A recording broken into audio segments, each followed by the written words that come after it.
어제 에스겔 35장을 봤죠. 이스라엘의 회복에 있어서 에돔의 심판은 매우 필수적이라 했습니다. 하나님은 악인은 심판받게 하시고 의인은 상해받게 하십니다. 단순히 인과응보가 아니라 누가 의인이고 누가 악인입니까?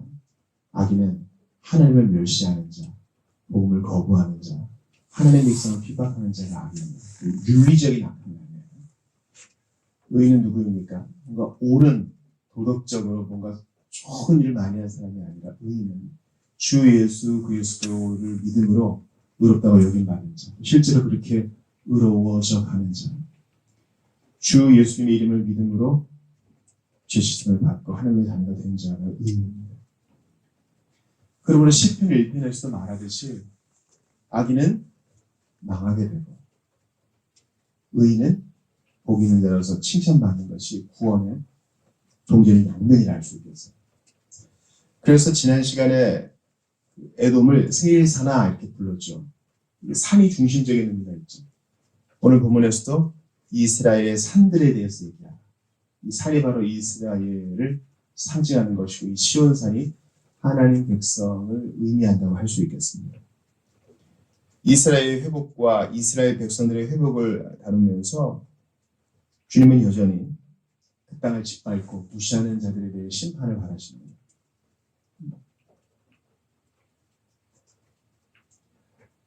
아무리 벌받을 자가 징계를 받는다 해도 그것 때문에 고소하다, 잘됐다 해서는 안 되는 것입니다. 또 아무리 하나님의 징계가 이스라엘 백성 위에 떨어졌어도 그들의 연약함을 틈타가지고 같이 노력하고 같이 짓밟고 해서는 안 되는 겁니다. 학교폭력, 이짐에 집단 따돌림을 받는 한 사람이 있다고 생각해 보세요. 근데 생각해도 싫은 일인데요. 그러면 그 한 사람을 보호해야죠. 근데 다 같이 때리네. 나도 좀 거들자. 그래서 같이 괴롭힌다면 이건 더한 처벌이 되겠죠.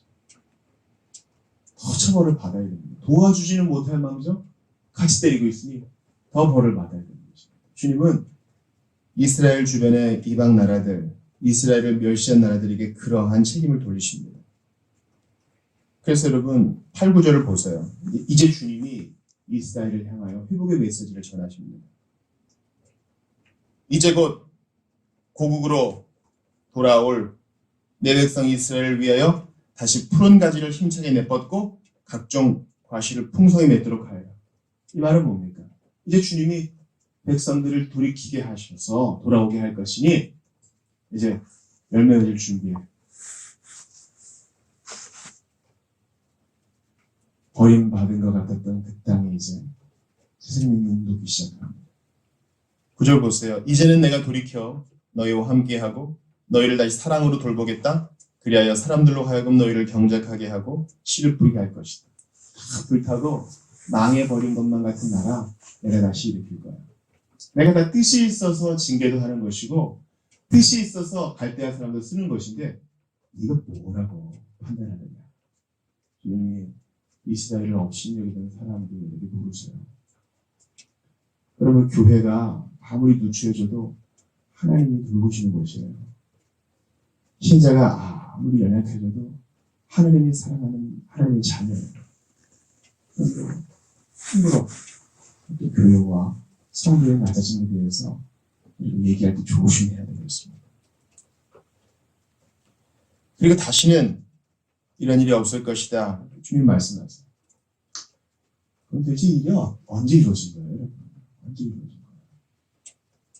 우리가 오늘 읽은 이 본문을 보니까 새 마음과 새 영을 줘가지고 내 율법을 지키게 할 것이다 그랬는데 그런 일이 우리가 아는 구약 성경의 역사는 없어요. 에스라 느헤미야한테 포로 귀환이 되기는 했죠. 힘든 상황이었어요. 여전히 식민지였고요. 나라를 계속 빼앗겼고 말도 많이 잊어버렸고요. 독립운동하다가 저지당했고 성전을 새로 짓기는 했는데 좀 누추했고 여전히 이방 제사가 요구되었습니다. 이건 언제 이루어지는 거예요? 우리가 알죠. 내가 너희에게 맑은 물을 뿌리겠다. 그래서 씻어주겠다. 또 내 영을 넣어주겠다. 이거 예수님 말씀하신 거 아니에요? 물과 성경으로 거듭나지 아니하면 하나님 나라 볼 수 없다. 이것은요, 에스겔 36장은 에레미야의 은혜 언약과 마찬가지로 주 예수 그리스도로 인해 이루어진 거예요. 예수님을 생각하지 않고는 도저히 해석이 불가능한 구절입니다. 제가 오늘 이런 걸 말씀드리고 싶은 것은요,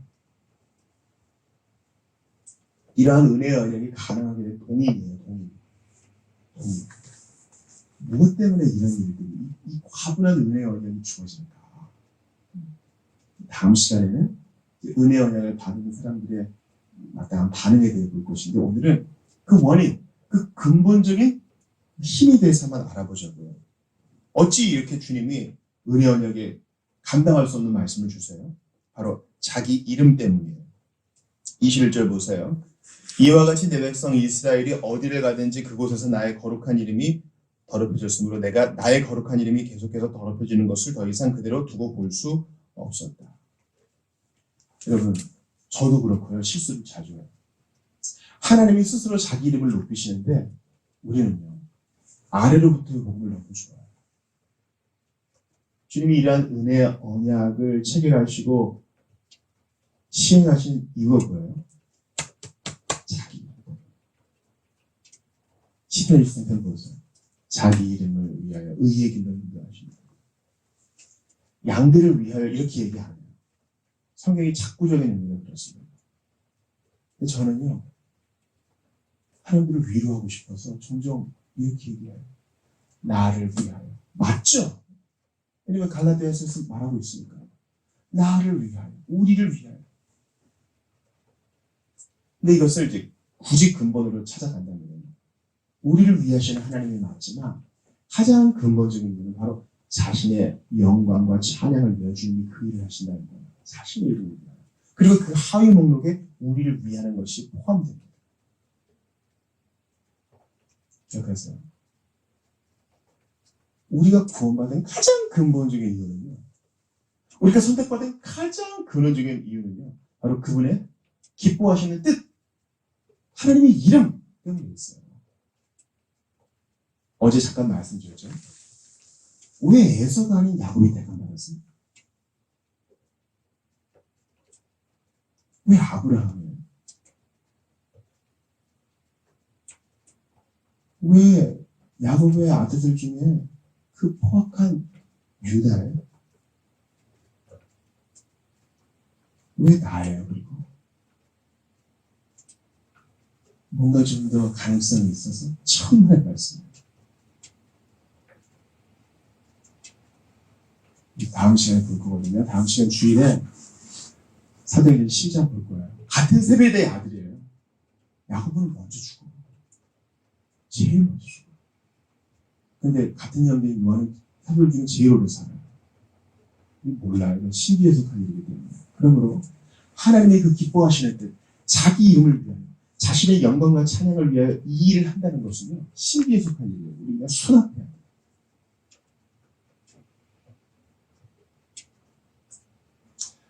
아이들에게 성경을 가르쳐요.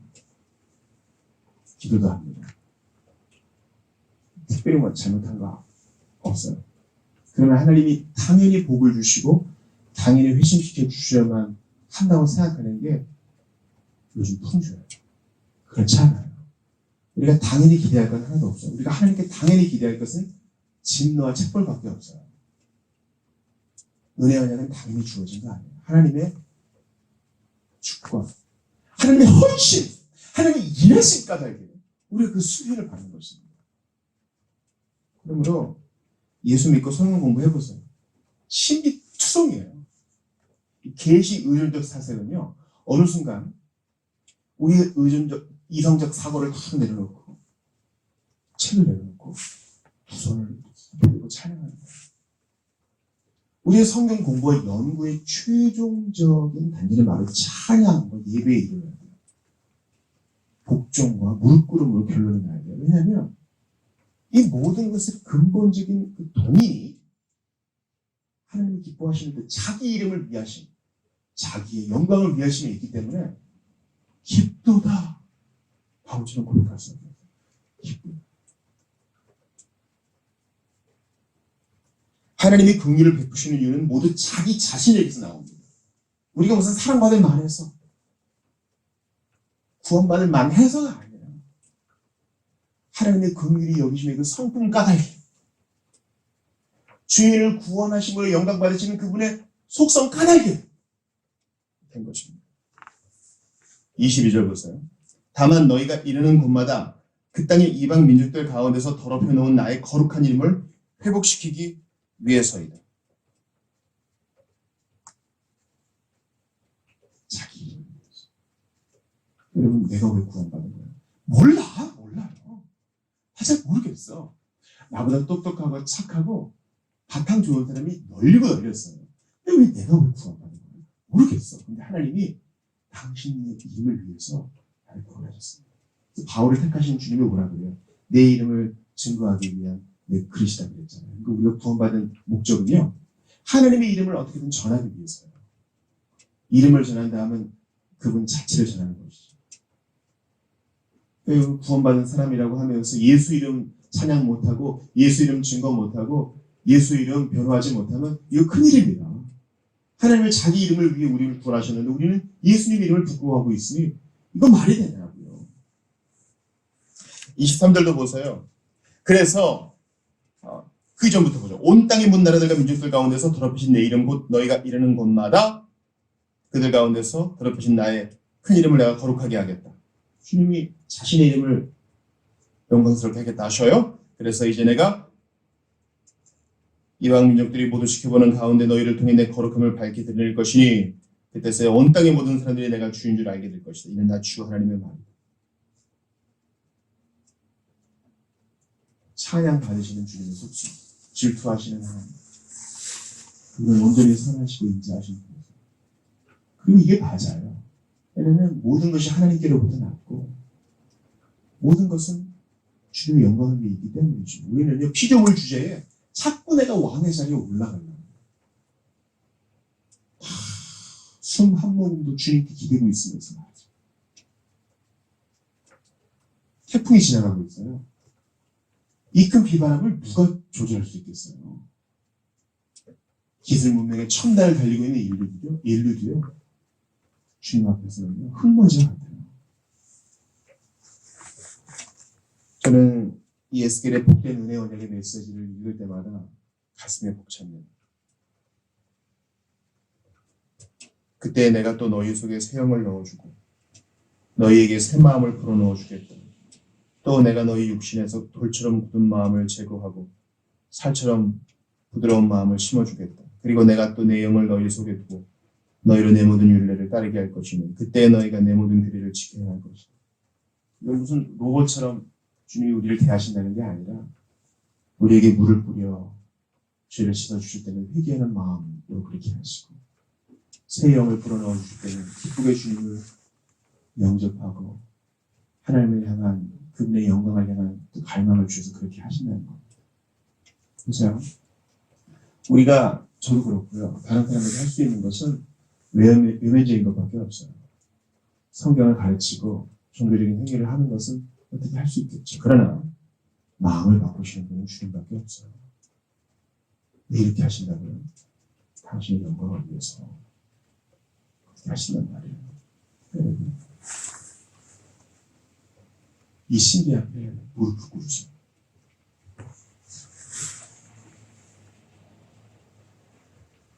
우리가 이 땅에서 구원을 받은 백성으로 존재하는 유일한 이유는 자기 자신을 위해, 자기 이름을 위해 당신의 백성을 주권적으로 구원하시려는 그 영원한 계획에 대한 하나님의 헌신 까닭입니다.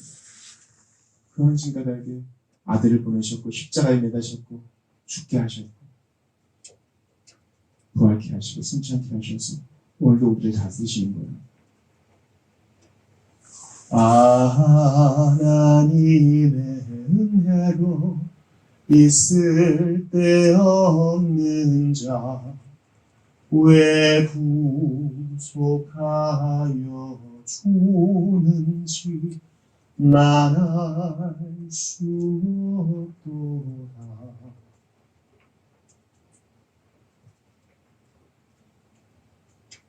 이스라엘 백성이 한 거는요, 잘못하고 삐뚤게 행하고 하나님을 밀어내고 지 뜻대로 산 것밖에 없어요.